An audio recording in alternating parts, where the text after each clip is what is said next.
মনোয়ারা আলম ফাউন্ডেশনের পক্ষ থেকে আজকে ইফতার বিতরণের কর্মসূচি পালিত হচ্ছে। এই ফাউন্ডেশনের ন্যায় বাকি যারা বিত্তবানরা আছেন সবাই এই রমজান মাস উপলক্ষে গরিব মেহনতি মানুষের পাশে দাঁড়ান মানবতার সবাই মহান আল্লাহ সন্তুষ্টির জন্য। এসেছে পবিত্র মাহে রমজান। পবিত্র মাহে রমজানকে সামনে রেখে অসহায় ও দরিদ্র মানুষদের পাশে দাঁড়িয়েছে মনোয়ারা আলম ফাউন্ডেশন। ফাউন্ডেশনের উদ্যোগে এলাকার সুবিধা বঞ্চিত পরিবারের মাঝে ইফতার সামগ্রী বিতরণ করা হয়। ইফতার সামগ্রীর মধ্যে ছিল চাল, ডাল, তেল, ছোলা, খেজুর সহ প্রয়োজনীয় খাদ্যপণ্য। আয়োজকরা জানান, রমজানের পবিত্রতা ও সংযমের শিক্ষাকে ধারণ করেই সমাজের অসহায় মানুষের মুখে হাসি ফোটাতে এই উদ্যোগ নেওয়া হয়েছে।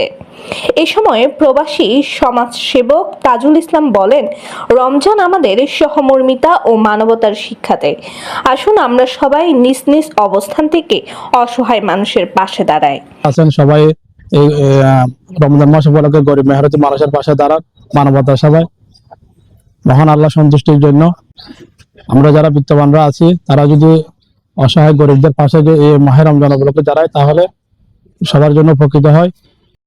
আয়োজকরা আশা প্রকাশ করেন, সমাজের বিত্তবান ও সচেতন মানুষ এগিয়ে এলে ভবিষ্যতে আরো বৃহৎ পরিসরে এই ধরনের মানবিক কার্যক্রম পরিচালনা করা সম্ভব হবে। প্রবাসী নিউজ টিভি, চট্টগ্রাম। দেশ বিদেশের নিত্য নতুন খবরাখবর পেতে প্রবাসী নিউজ টিভির সাথেই থাকুন।